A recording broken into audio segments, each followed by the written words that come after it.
Millennium challenge corporation यो अमेरिकाको आफ्नै संस्था हो जसले अन्तर्राष्ट्रिय क्षेत्रमा उसले सहायता सम्बन्धमा सन् 2003 मा त्यस सम्बन्धी एक्ट बनायो। सन् 2003 को कानुन डिसेम्बरमा कानुन पार्लियामेन्टले अथवा उहाँको सिनेटले पारित गर्यो र 2004 बाट यो एक्ट लागू भयो।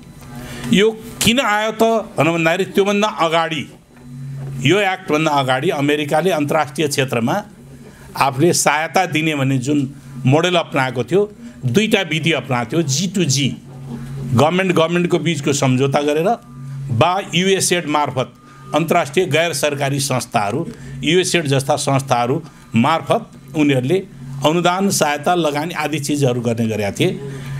सन् 2001 को ट्विन टावर घटना पछाडि अमेरिकाले स्ट्रेटेजिक शिफ्ट भनिन्छ रणनीतिक रूपले अर्को दिशामा पदार्पण त्यो उसले चाहिँ अब सहायतालाई के गर्ने त त्यसरी लगानीलाई के गर्ने त भन्दाखेरि अमेरिकाले राष्ट्रिय सुरक्षा रणनीतिलाई केन्द्रमा राखेर अमेरिकाको राष्ट्रिय सुरक्षा रणनीतिलाई केन्द्रमा राखेर अन्तर्राष्ट्रिय क्षेत्रमा लगानी गर्नेदेखि लिएर अन्तर्राष्ट्रिय क्षेत्रमा सहायताका नीतिहरू तय गरेको छ र त्यो सहायता एक्ट चाहिँ नि उसले बनाएको एक्ट चाहिँ नि त्यो यो एक्ट चाहिँ नि यहाँ हामीसँग पनि छ सायद मैले त्यहाँ राखेको यो एक्ट चाहिँ नि उसले यो चाहिँ नि मिलेनियम च्यालेन्ज एक्ट अफ 2003 भनेर उसले यो एक्ट पास गर्यो। यो एक्ट अनुसार यसै अनुसार उसले अन्तर्राष्ट्रिय क्षेत्रमा लगानी गर्न गरियो। अब यो पहिलो। दोस्रो 2017 सेप्टेम्बर 14 मा नेपाल सरकार र नेपाल सरकारको तत्कालीन अर्थमन्त्री ज्ञानेन्द्र बहादुर कार्की र MCC को तत्कालीन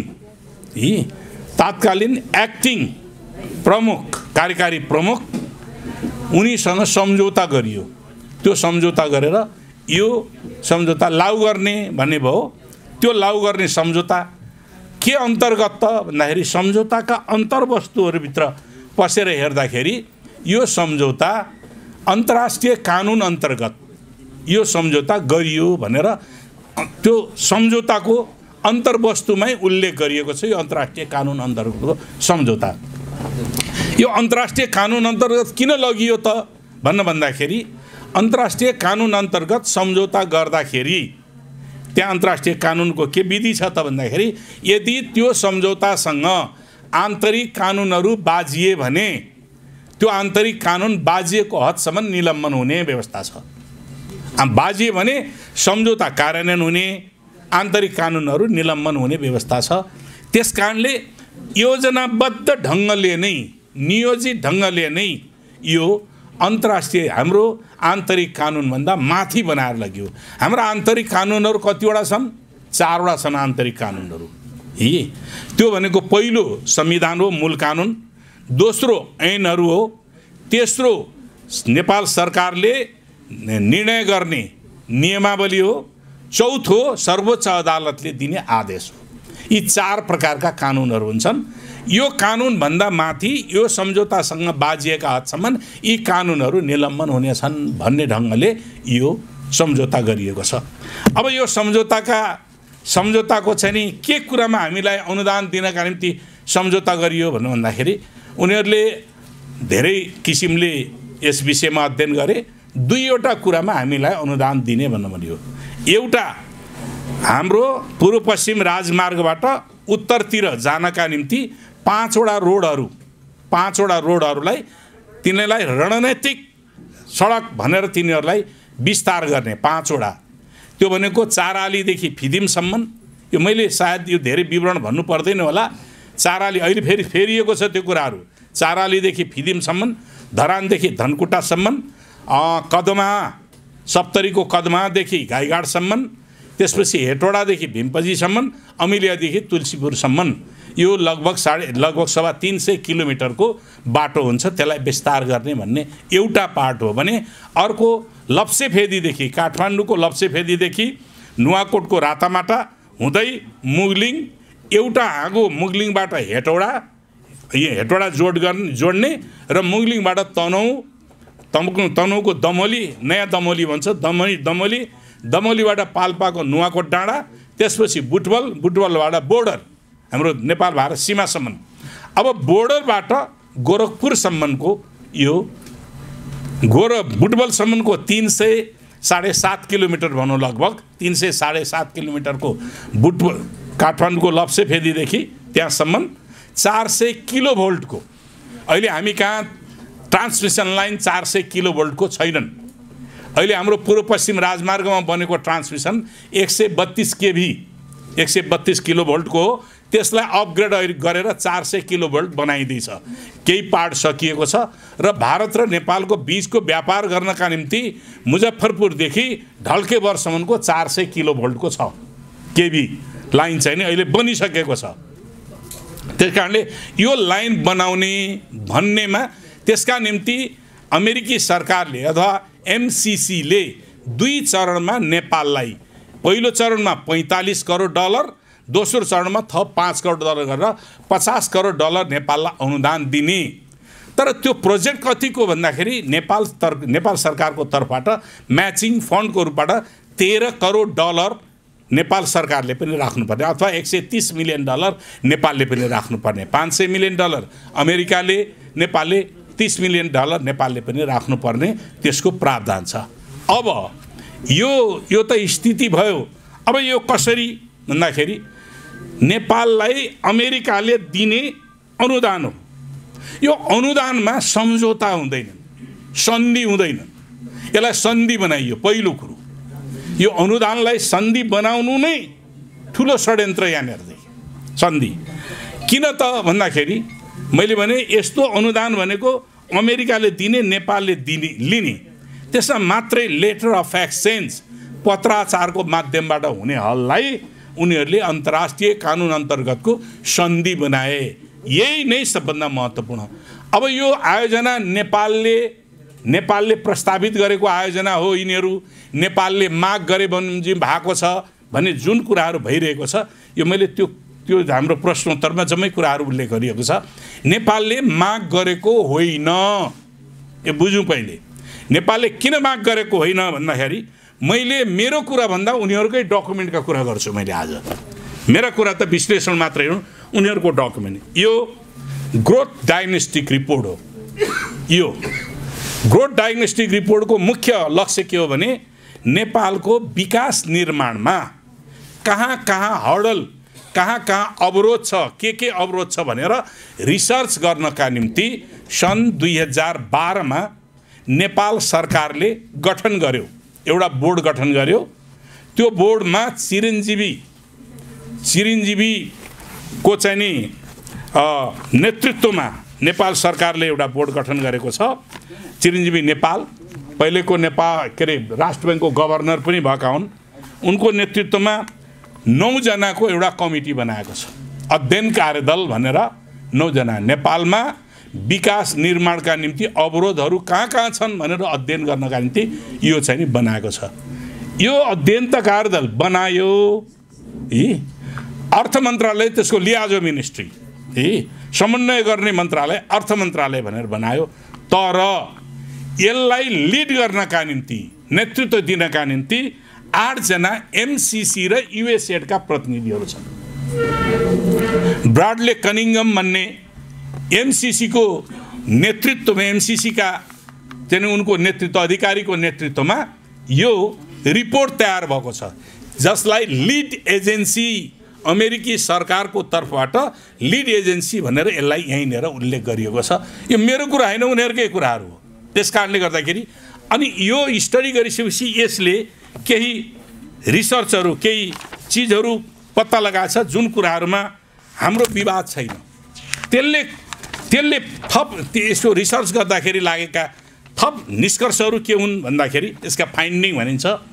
फाइन्डिङमा नेपालमा विकास नहुनुको कारण राजनैतिक अस्थिरता, यो सत्य हो।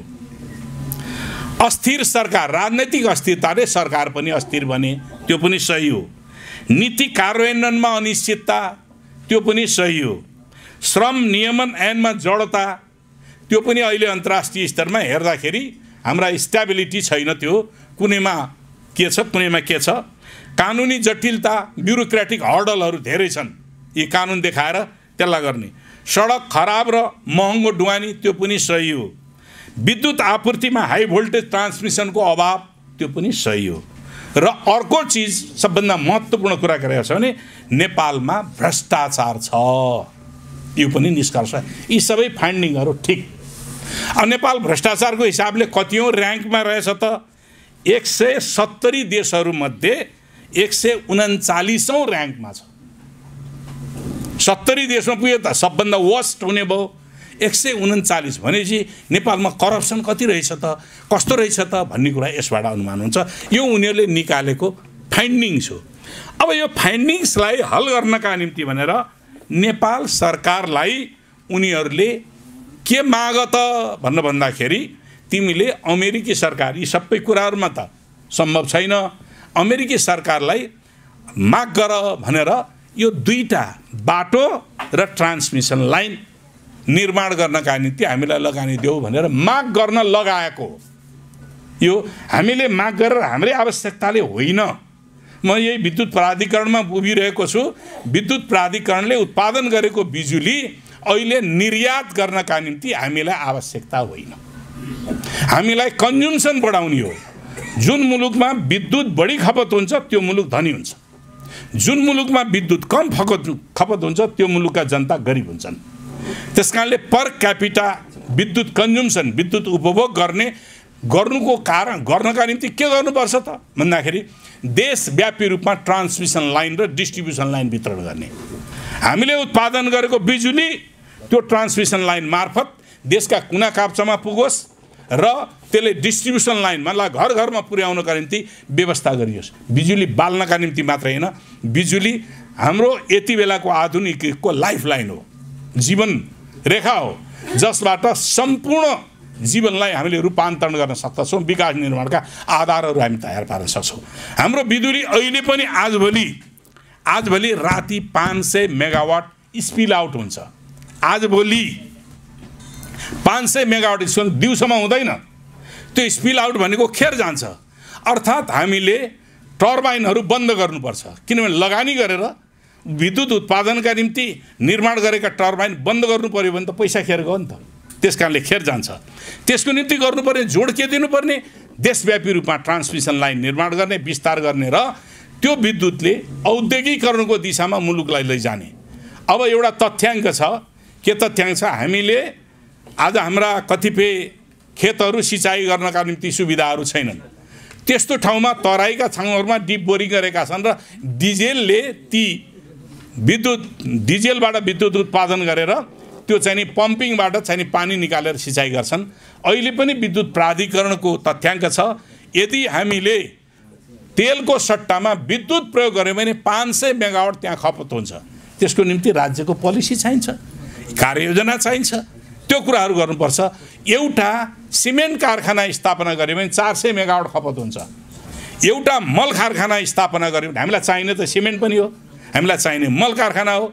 मल कारखाना स्थापना गर्दाखेरि 300 देखि 350 मेगावाट हुन्छ। नेपालमा आफ्नै कच्चा पदार्थमा आधारित मल कारखाना पनि बनाउन सकिन्छ, सिमेन्ट कारखाना पनि बनाउन सकिन्छ र वन उत्पादनका थुप्रै चिजहरूलाई प्रोसेसिङ गरेर औद्योगिकरण गर्न सकिन्छ। अब यो कमरेडहरू सुन्नुहोस्, यो भएको कारणले गर्दाखेरि विद्युत खपतको विस्तार गर्ने हो। यति बेला हामीले बेचेर, कच्चा पदार्थ बेचेर देश धनी हुँदैन। तपाईँहरूले सुनिराख्नु भएको छ, आजभोलि विद्युत प्राधिकरणले 4 रुपियाँमा 4.5 रुपियाँ भारूमा, जबकि भारतबाट आयात गर्दाखेरि हामीले 7 रुपियाँ, 8 रुपियाँ, 10 रुपियाँसम्म तिर्नुपर्छ। भारतलाई के त भन्दाखेरि विद्युत किन्दै भन्दा 4 रुपियाँ भारूभन्दा बढ्ता उसले हाल्दैन। अझ उसले के भन्छ? चिनिया लगानी भएको, चिनिया ठेकदारले गरेको त्यो हामी लगानी त्यो चाहिँ किन्दैनौँ भनेर अहिले समस्या पारिरहेको छ। भर्खर मात्रै अस्ति यसको व्यापार सम्बन्धमा गएको यही प्राधिकरणका चाहिँ नि अधिकारीहरू जाँदाखेरि इन्डियासँग के व्यवहार गर्नु पर्यो, के भयो भन्ने कुराहरू उहाँहरूले हामीसँग भन्नुभएको थियो। मैले यो प्रारम्भमा किन यस्तो कुराहरू भन्न, यसको चाहिँ आधार के हो भन्ने कुरा मात्रै मैले भन्न खोजेको।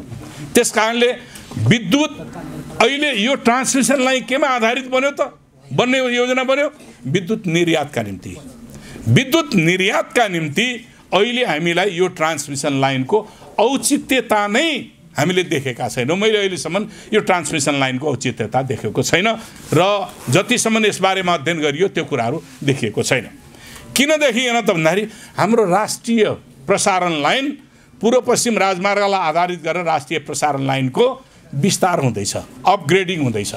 त्यसको पूर्वदेखि पश्चिमसम्म 400 किलोभोल्टको बनाइयो भने नेपालमा अहिले तत्काल उत्पादन भएको बिजुलीलाई पूर्व मेचीदेखि पश्चिम महाकालीसम्म लैजानका निम्ति आधार छ, बन्छ। त्यस्तै गरिकन हामीले के नीति बनाएका हौँ भन्दाखेरि पूर्व पश्चिम राजमार्गको त एउटा भयो, हाम्रा विद्युत उत्पादन गर्ने क्षमताका ठाउँहरू के छन् भने पहाडी छन्, नदी माथिबाट उत्तरबाट दक्षिण बगेका छन्। हामीले पूर्व पश्चिम मध्य राजमार्ग, मध्य पहाडी जसलाई पुष्पलाल राजमार्ग भनिन्छ, त्यसलाई आधारित गरेर 200 किलोभोल्ट 220 केभीको ट्रान्समिसन लाइन बनाउनुपर्छ भनेर हामीले सुझाव पनि दिएका थियौँ। त्यसो भयो भने त्यसलाई फेरि अपग्रेड गरिदियो, 400 केभीको बनायो भने हाम्रो व्यापार तिब्बतसँग पनि हुन सक्दछ। यी विद्युत व्यापार अहिले डिपेन्डेन्सी कहाँ छ? विद्युत बेच्नका निम्ति इन्डिया बङ्गलादेशसँग विद्युत लैजानका निम्ति इन्डियाको बाटो भएर जानुपर्छ। बङ्गलादेशले अहिले 6000 मेगावाट बिजुली माग गरिरहेको छ नेपालबाट, तर त्यहाँ लैजानका निम्ति विद्युत उफारेर त लैजान सकिन्न, हवाईजहाजमा लैजान सकिन्न। त्यस कारणले ट्रान्समिसन लाइनद्वारा लैजानुपर्छ। इन्डियाले पर्मिसनै दिएको छैन। यो स्थितिमा हामी परिरहेका बेलामा अहिले विद्युत बेचेर धनी हुने भन्दा विद्युत उपभोग बढाउने नीति अगाडि सारेर मात्रै देश धनी बनाउन सकिन्छ भन्ने मान्यता हाम्रो रहेको छ। अब यो कुराहरू भयो। त्यसैले कमरेडहरू, अब यो छ भने सम्झौता, यो अर्को पार्ट के हो भने सम्झौताको प्रोटोकल मिलेको छैन। उतापट्टिको कर्मचारी छ, उपसचिव सरको कर्मचारी, हाम्रो मन्त्री छ। प्रोटोकल नमिल्नु भनेको यो देशलाई उनीहरूले हेपा दृष्टिकोणले यो कुरालाई इम्पोज गर्न खोजिरहेका छन्। यो किन हो भन्ने कुराहरूको म निष्कर्षमा भन्ने छु। त्यस्तै गरिकन अर्को के छ भने संसदबाट अनुमोदन गर्नुपर्ने। यो अनुमोदन गर भनेर आजभन्दा लगभग 18वटा डेलिगेसन अमेरिकनहरूको आइपुगे। लगभग है 1 दर्जनभन्दा बढी मैले गरेको अनुसार 18वटा डेलिगेसन। के 1 हप्ता अगाडि मात्रै अमेरिकी सहायक विदेश मन्त्री आएर फेरि पनि उनले दबाब दिए पार्लियामेन्टबाट गएर। ग्लास्गोमा भएको वातावरण सम्बन्धी सम्मेलनमा गएको प्राइम मिनिस्टर गएको बेलामा त्यो एमसिसीको एकजना पदाधिकारीले प्रधानमन्त्रीलाई तपाईँहरूले पार्लियामेन्ट किन स्थगित गर्नुभयो, एमसिसी किन अनुमोदन गर्नु भएन भनेर क्वेसन गर्यो। नेपालको प्रधानमन्त्रीलाई पार्लियामेन्ट कहिले चलाउँछस्, कहिले बन्द गर्छस्, किन बन्द गरिस् भन्ने क्वेसन गर्न कहाँबाट आयो? नेपालको सभरेन्टीमाथि हस्तक्षेप हो कि होइन त्यो?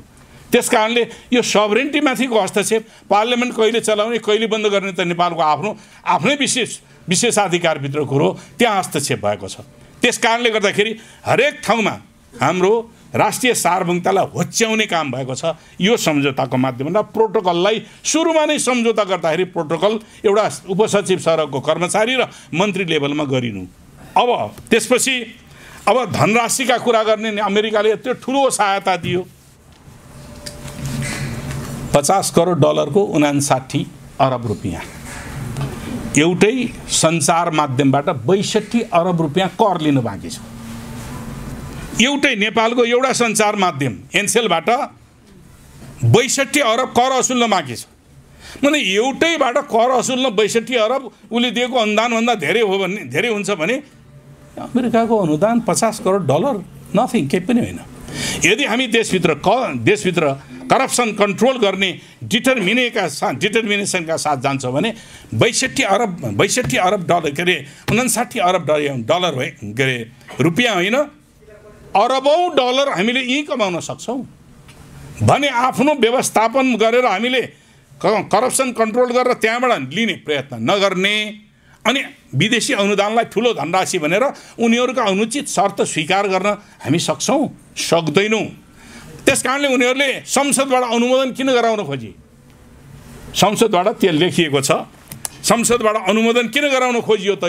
यो पार्लियामेन्टबाट भन्दा यसको कारण छ। मैले अघि भने नि, यो मिलेनियम च्यालेन्ज एक्ट यो अमेरिकाको कानुन हो। अमेरिकाको कानुनको यसको 2003 को आर्टिकल नम्बर 607 यसको आर्टिकल नम्बर 607 ले के भन्छ भने यस्ता गम्भीर कुराहरू हाम्रो अगाडि तेर्स्याइदिएको छ।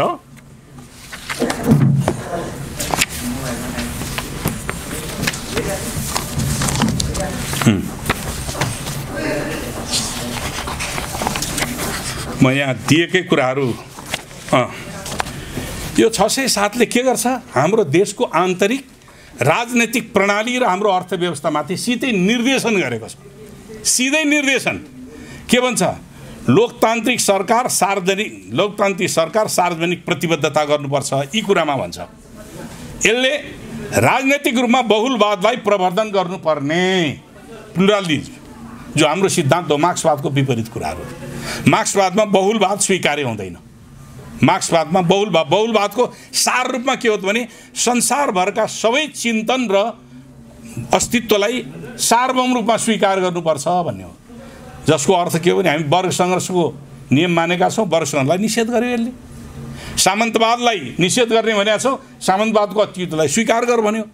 सैन्यवादलाई स्वीकार गरेका छौँ, सैन्यवादको अस्तित्वलाई स्वीकार गर भन्यो। संसारका सबै चिन्तनहरूलाई सार्वभौम रूपमा मान्नुपर्छ, बहुलवादको मूल सार त्यो। त्यसकारण हाम्रो सिद्धान्तको विपरीत मार्क्सवाद र बहुलवाद एकै ठाउँ रहन सक्दैनन्। कि बहुलवाद रहन्छ कि मार्क्सवाद रहन्छ, यी दुईटाको बिचको विपरीत तत्त्वको एकता पनि छैन, यसमा त एकता पनि छैन।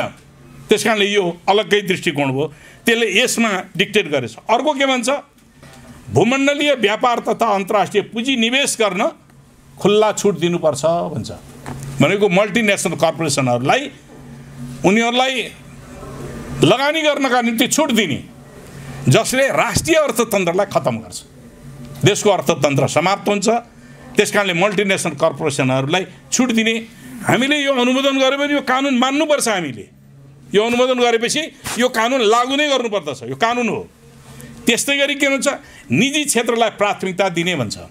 हामीले अपनाएको अर्थव्यवस्था 3 पिलर भन्छौँ कि आजको अवस्थामा, यी राज्य, निजी क्षेत्र र सहकारी, यी जनतालाई पार्टिसिपेट गर्ने नियम इकोनोमिक आजको है।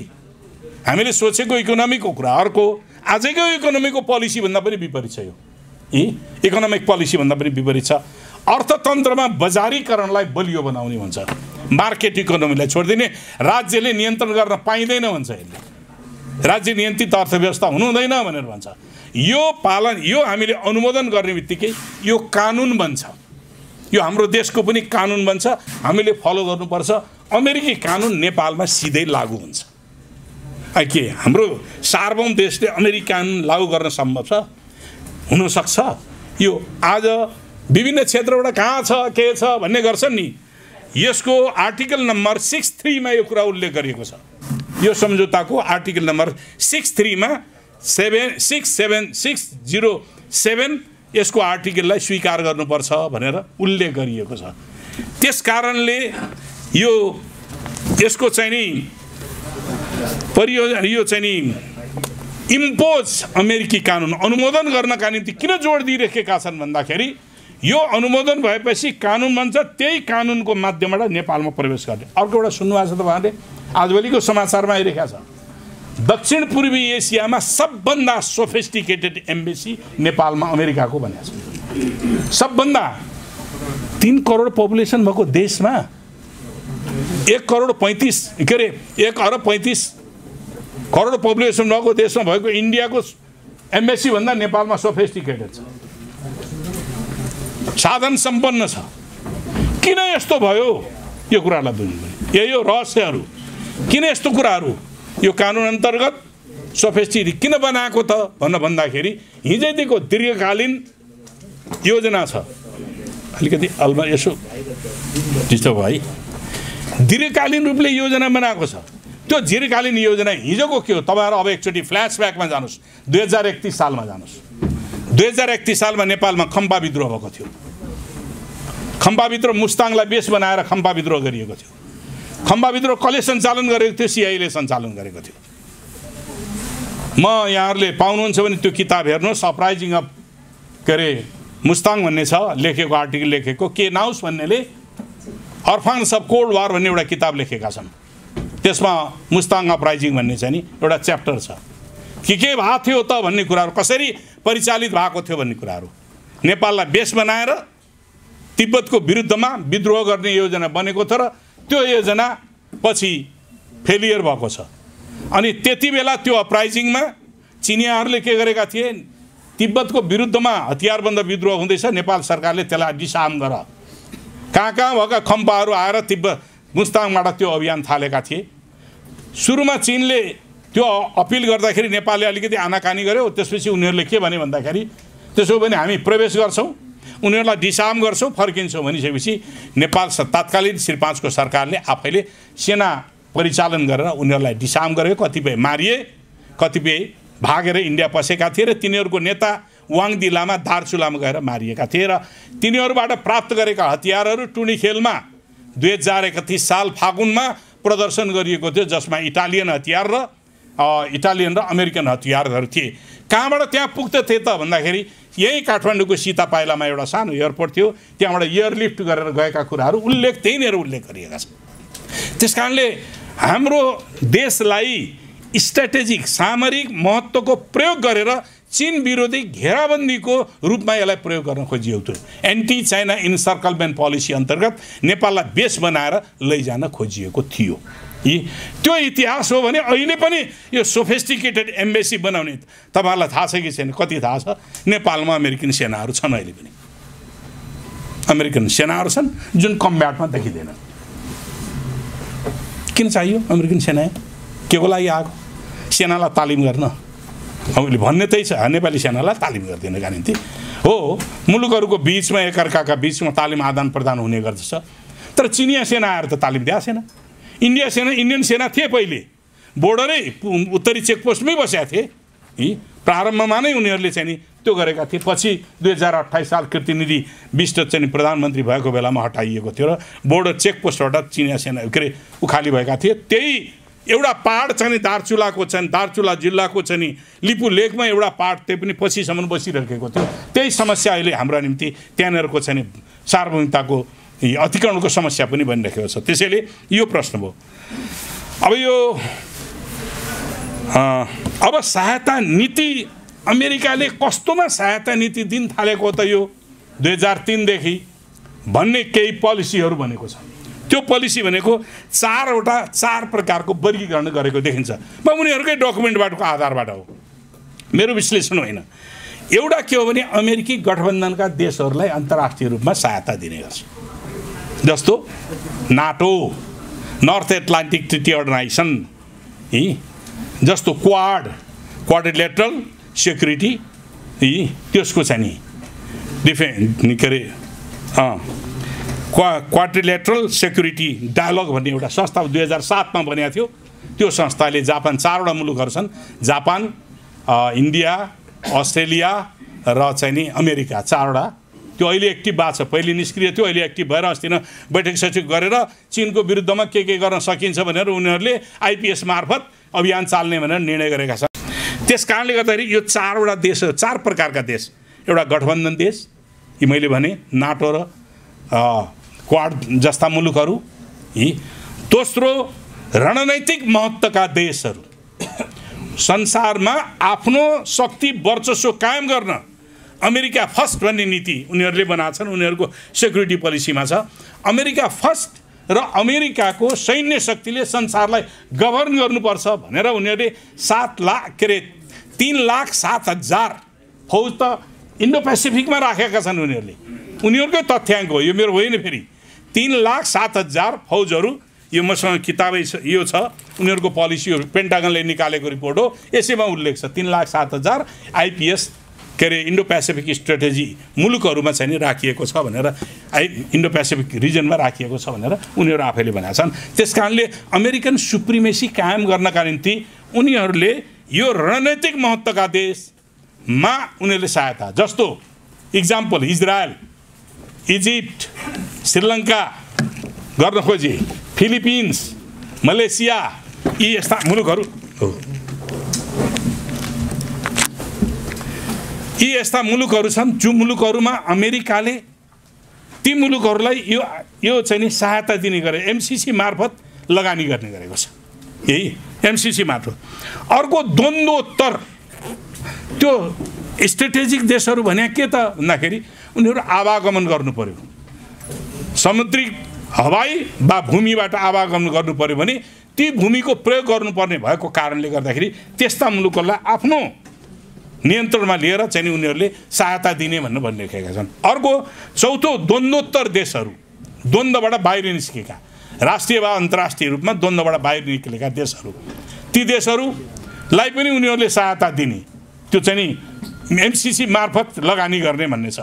अब द्वन्द्वोत्तर देशहरू, त्यसमध्येको अर्को चौथो छ गरिब, संसारका गरिब मुलुकहरू, तिनीहरूमा लगानी गर्ने। अब हामी कुन क्राइटेरियामा पर्यो हाम्रो देश? चारवटै क्राइटेरियामा पर्यो। गठबन्धनमा आइपिएसमा हालिसक्यो, इन्डो पेसिफिक स्ट्रेटेजी आइपिएसमा हाम्रो संलग्न छ। आइपिएसका चारवटा उद्देश्य छन्, फन्डामेन्टली चारवटा उद्देश्य। एउटा आइपिएसको सैनिक गठबन्धन हो, मुख्य सैनिक गठबन्धन हो। दोस्रो ट्रेड हो, व्यापार। तेस्रो सूचना संवाद हो, के अरे सूचना सम्प्रेष आदान प्रदान हो। चौथो जोइन्ट, त्यो जोइन्ट प्रोटेस्ट, यसका विरुद्धमा पहिलो र चौथो मिल्दोजुल्दो छ। जोइन्ट प्रोटेस्टमा यो आइपिएसका मुलुकहरूमाथि यदि कुनै समस्या आइपर्यो भने त्यसमा संयुक्त रूपले प्रतिवाद गर्ने। त्यसका निम्ति उनीहरूले के भनेका छन् भने दक्षिण पूर्वी एसियामा चिनियाहरूको प्रभाव बढ्यो, उनीहरूको अस्ति वर्षको क्वाडको बैठकले भनेको छ चिनिया प्रभाव बढ्यो, त्यसलाई रोक्नका निम्ति यो आइपिएसका मुलुकहरूलाई सैन्य शक्तिबाट सुदृढ गरेर त्यसको प्रोटेस्टमा जानुपर्छ, प्रतिरोधमा जानुपर्छ भन्ने उनीहरूको यो चार प्रकारका छन्। अर्को मैले भने अन्तर्राष्ट्रिय सम्झौता हुनै सक्दैन। अन्तर्राष्ट्रिय सम्झौतामा बाइलेटरल, ट्राइलेटरल, मल्टिलेटरल एग्रिमेन्टहरू हुने गर्छन् र अब्लिगेसन भन्छ नि, दायित्व पनि हुन्छ। बायोलेटरल, कमसे कम बायोलेटरल दायित्व, के अरे द्विपक्षीय दायित्व हुन्छ, त्रिपक्षीय दायित्व हुन्छ, बहुपक्षीय दायित्व हुन्छ। यसमा युनिलेटरल अब्लिगेसन छ, एकपक्षीय दायित्व नेपालले मात्रै पालन गर्नुपर्ने, अमेरिकाले केही पनि पालन गर्नु नपर्ने। त्यस कारणले मैले के भने सुरुमै भने यो अनुदान लेटर अफ एक्सचेन्जबाट मात्रै हुनुपर्ने, सम्झौताबाट होइन। किन अरू कुनै तानिँदैन किन यसलाई हो भने त त्यो यदि सहायता दिने हो भने त्योभन्दा बाहेक हुँदैन थियो भन्ने कुराहरू मैले भने। अब अर्को यहाँ थ्रेसहोल्ड छ, थ्रेसहोल्ड 20वटा थ्रेसहोल्ड भनेको यी मापदण्ड पुरा गरेमा दिने भनेर मापदण्ड, सङ्घार भन्छन् कि त्यसलाई, त्यो पार गर्नका निम्ति 20वटा क्राइटेरियाहरू पुरा गरेर जानुपर्छ भन्ने छ। तर नेपालको हकमा 8वटा मात्रै पुरा भएको छ। सामान्यतया 2/3 थ्रेसहोल्डहरू पुरा भएपछि दिने प्रचलन छ। 2/3 भनेपछि लगभग 14-15वटा पुरा भएपछि मात्रै दिनुपर्ने भन्नेमा उनीहरूले 8वटा कुराहरूलाई ल ओके। करप्सन सबभन्दा बढ्ता उठाएछन् उनीहरूले। यो ग्रोथ डाइनेस्टीमा करप्सनको कुरालाई बढ्ता इम्पोर्टेन्ट दिएछ, जबकि नेपाल 170 देशहरूमा 137 नम्बरमा छ। अनि करप्सन कन्ट्रोल भयो त? भएन नि। कमसेकम 50% करप्सन कन्ट्रोल भयो भन्ने निष्कर्ष निकालेको भए पनि ल लेजिटिमेट हुन्थ्यो, वैध हुन्थ्यो, मानिन्थ्यो। तर करप्सनका दृष्टिकोणले सबभन्दा खत्म भएको छ, खत्म छ। त्यो स्थितिमा उनीहरूले सहायता दिने निर्णय गरे, लगानी गर्ने निर्णय। अब यो प्रक्रिया 2004बाट सुरु भयो। अरू मुलुकहरूसँग भएका सम्झौताहरू हाम्रा समान, त्यही अरू मुलुकहरूमा जे गरिएको थियो त्यही गरियो भने यहाँ नेपालमा तर्क आउँछ। हामी 21औं शताब्दीमा छौँ, हामी 19औं शताब्दी र 20औं शताब्दीमा छैनौँ। 21औं शताब्दीमा रेभोल्युसनले क्रान्ति, हामी त्यसलाई राजनीतिक क्रान्ति भनौँ वा आर्थिक क्रान्ति भनौँ वा सामाजिक क्रान्ति भनौँ, त्यो फेरिएको छ, चेतना फेरिएको छ। के पुरानै आधार मानेर जाने हो भने हामीले 1950 को ट्रिटीलाई किन त्यसलाई चाहिँ नि खारेज गर्नुपर्छ भन्छौँ।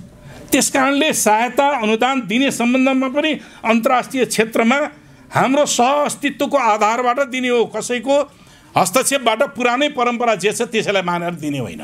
त्यसो सम्झौता गर्ने सम्झौताकारी पक्षले पनि शर्तहरूको सन्दर्भमा आफ्नो सबरेन्टिटीलाई मुख्य ठानेर चाहिँ नि त्यो सम्झौता गर्ने हो, त्योभन्दा बाहिर गर्न पाइँदैन।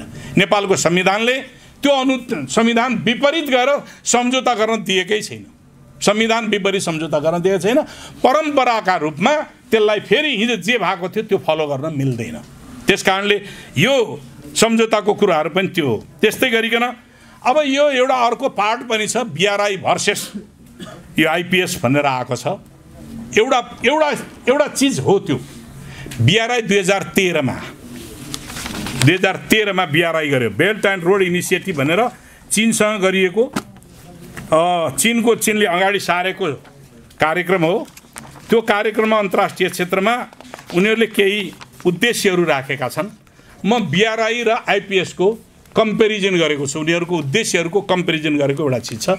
BRI मा के भन्छ, दुईटा अब्जेक्टिभहरू BRI को छ ग्लोबल पिस एन्ड फ्रेन्डशिप अथवा भूमण्डलीय शान्ति र मित्रता एउटा। दोस्रो कनेक्टिभिटी, सम्बन्धहरू, सञ्चार अथवा सूचना अथवा कुनै पनि किसिमका सम्पर्क सम्बन्धहरूको विस्तार। तेस्रो छ शेयर्ड फ्युचर फर म्यानकाइन्ड, मानव जातिको निम्ति साझा भविष्यको निर्माण, यो उद्देश्य रहेको छ।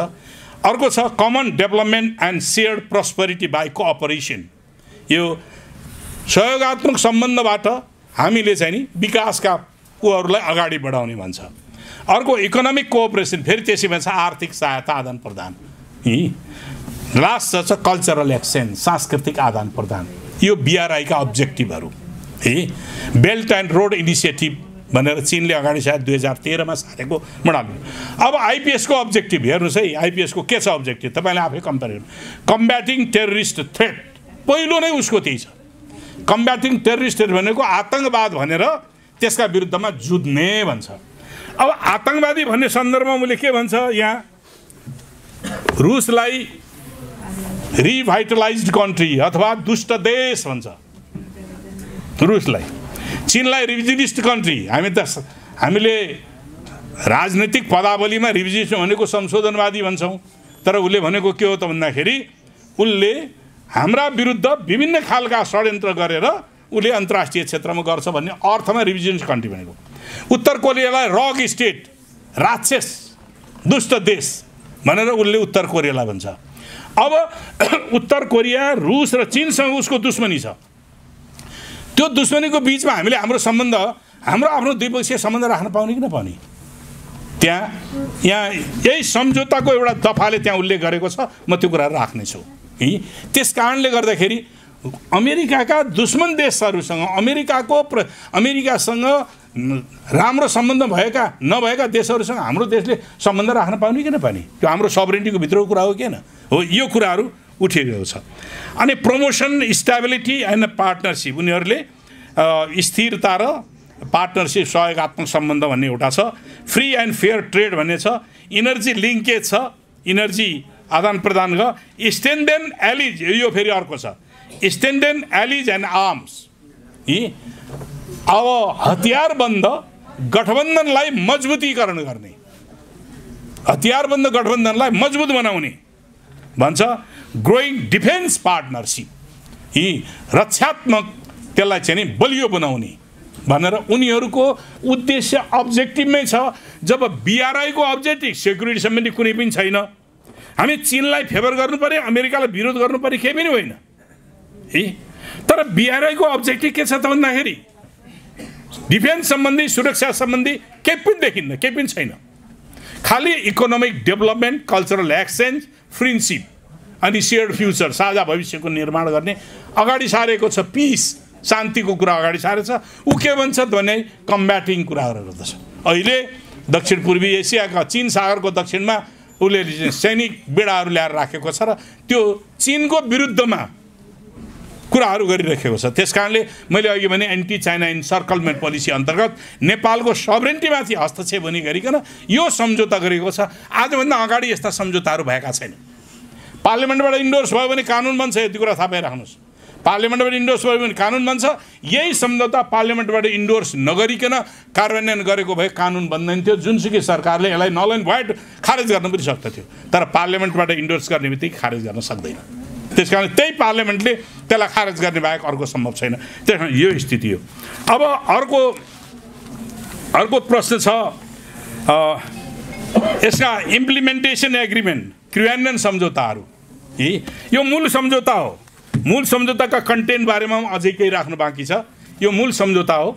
यो मूल सम्झौतालाई बेस बनाएर यसका एक्सप्लानेसन यसमा नभएका कुराहरू क्रियान्वयन सम्झौताहरूमा भएका छन्, यसमा नभएका कुराहरू पनि।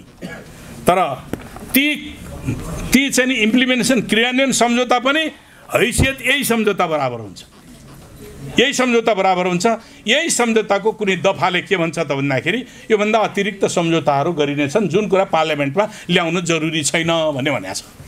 अब भन्नुहोस्, अब त्यो इम्प्लिमेन्टेसन एग्रिमेन्ट कस्ता छन् त भन्दाखेरि ती हामीलाई अहिलेसम्म थाहा छैन। हामीसँग अनौपचारिकले एउटा मात्रै आएको छ। यो हामीलाई दर्जनभन्दा बढी इम्प्लिमेन्टेसन एग्रिमेन्ट भन्ने छन्। यदि यो पार्लियामेन्टमा अनुमोदन गर्यो भने सबै अनुमोदित हुन्छन्। जुन सम्झौता हामीले हेर्नै पाएको छैन अनि कसरी अनुमोदन गर्ने?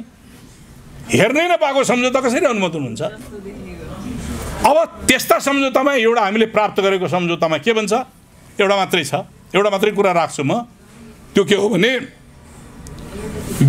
कुनै विदेशीलाई MCA भन्ने यहाँ एउटा संस्था बनेको छ।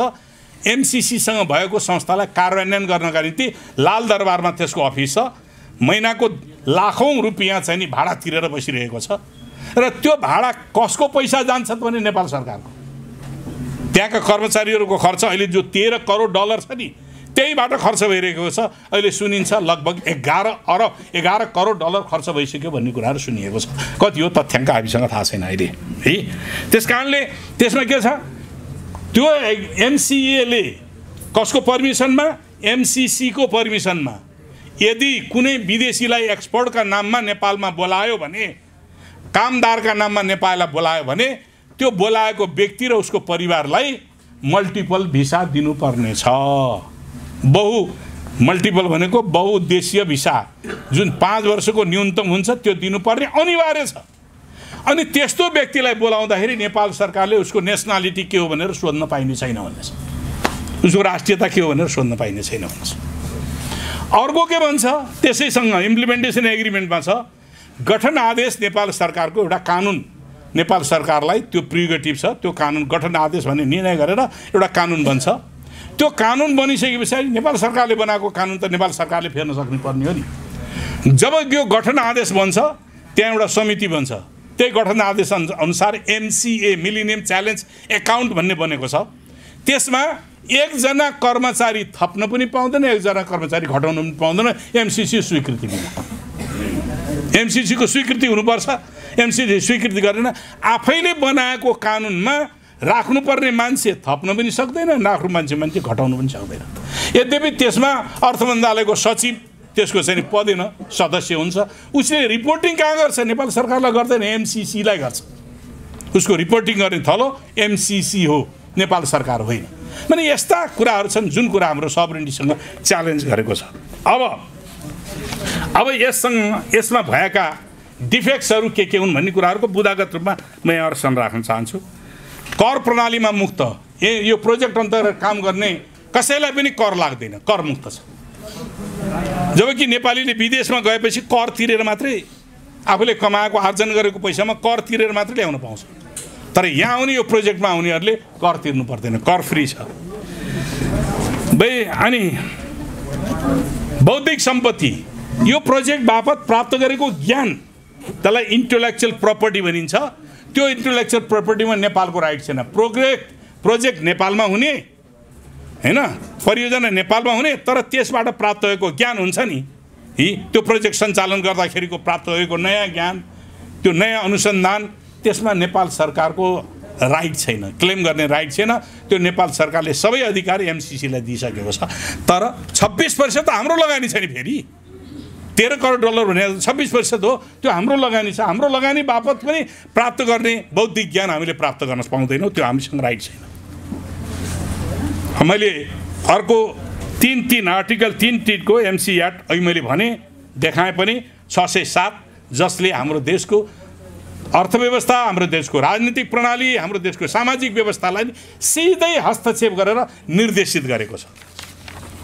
त्यस्तै अभिलेख सक्कल बुझाउनु पर्ने। सुन्नुहोस् कमेन्टहरू, हामीले त्यो प्रोजेक्टको सम्पूर्ण अभिलेख तयार हुन्छ नि, त्यो डकुमेन्टहरू सक्कल प्रति MCC लाई बुझाउनु पर्छ, नेपाल सरकारसँग रहन्न। हामी कहाँ प्रोजेक्ट हुने तर त्यसको सबै चिजहरू अमेरिकालाई बुझाउनु पर्ने, अनि हाम्रो अस्तित्व कहाँ रह्यो त? यो प्रश्न हो। लेखा परीक्षण त्यसको अडिटिङ जुन हुन्छ, अमेरिकाका अडिटरहरूले उसले चाहिँ त्यो संस्थाले स्वीकृति गरेको संस्थाले मात्रै यसको आधिकारिक अडिटर गर्न पाउँछ भन्छ, अडिटिङ गर्न पाउँछ। नेपालको महालेखा परीक्षकले अडिटिङ त गर्छ आफूले खल्तीमा राख्नका निम्ति मात्रै, तर त्यो भ्यालिड हुँदैन। गर्न पाउँछ तर त्यसको भ्यालिड हुँदैन। कसको हुन्छ भ्यालिड? अमेरिकी अडिटर संस्था या त्यसको स्वीकृति प्राप्त संस्थाले मात्रै त्यसमा अडिटिङ गर्न पाउँछ। हाम्रो सबरेन्टी कहाँ रह्यो? सबरेन्टी छैन। अर्को 5(1) अनुसार के छ? 5(1) क अनुसार 30 दिने सूचनामा खारेज गर्न सक्ने। कसैले पनि खारेज, नेपालले पनि खारेज गर्न सक्ने, उसले पनि खारेज गर्न, अमेरिकाले खारेज गर्न सक्ने। त्यसको जस्टिफिकेसन हुँदैन। नेपालले खारेज गर्न आँट गर्छ, आँट गर्दैन। उनले कुनै प्रोजेक्ट, कुनै आरोप लगाएर खारेज गर्न सक्ने अवस्था छैन, त्यहाँ सम्झौतामा उल्लेख छ। त्यस्तै हामीलाई लाग्यो कुनै, हामीले अर्को कुनै देशसँग, अब हामीले कोरियासँग हामीले सम्बन्ध गऱ्यौँ, कोरियासँग हामीले व्यापार गऱ्यौँ, कोरियासँग हामीले लगानी गऱ्यौँ। अमेरिकाको दुश्मन चीनसँग हामीले लगानी गऱ्यौँ, चीनको हामीले लगानी, हामी कहाँ लगानी आयो, त्यो उसँगको चाहिँ नि द्वन्द्व।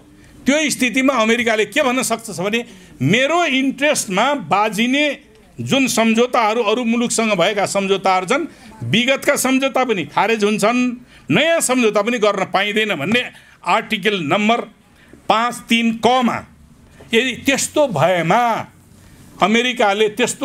अमेरिकालाई लागेमा जति खर्च भएको छ त्यो खर्च अमेरिकाको डलरमा पेमेन्ट गर्नुपर्छ, फिर्ता गरिदिनु पर्ने, यस्ता शर्तहरू छन्।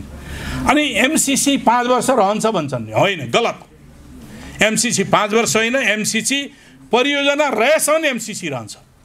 त्यो कहाँ छ त भन्दाखेरि 5(5) आर्टिकल नम्बर 5(5) मा एमसिसी रहने अवधि त्यहाँ उल्लेख छ। तर भन्छ 5 वर्ष, तर कतिपय दफाहरू छन्, 5-7 वटा दफाहरू छन्, त्यो दफा अनुसार एमसिसी परियोजना रहेसम्म एमसिसी रहन्छ। अब यो अघि नै भने 6(4) अन्तर्गत अन्तर्राष्ट्रिय कानुनको महातत्व मैले अघि नै भनिसकेको थियो। यो अन्तर्राष्ट्रिय कानुनको महातत्वमा छ, जुन कुरा उपयुक्त छैन। विदेशीलाई कानुन लाग्दैन, त्यो प्रोजेक्ट अन्तर्गत काम गर्ने विदेशीलाई मान्छे मार्यो भने कानुन लाग्दैन।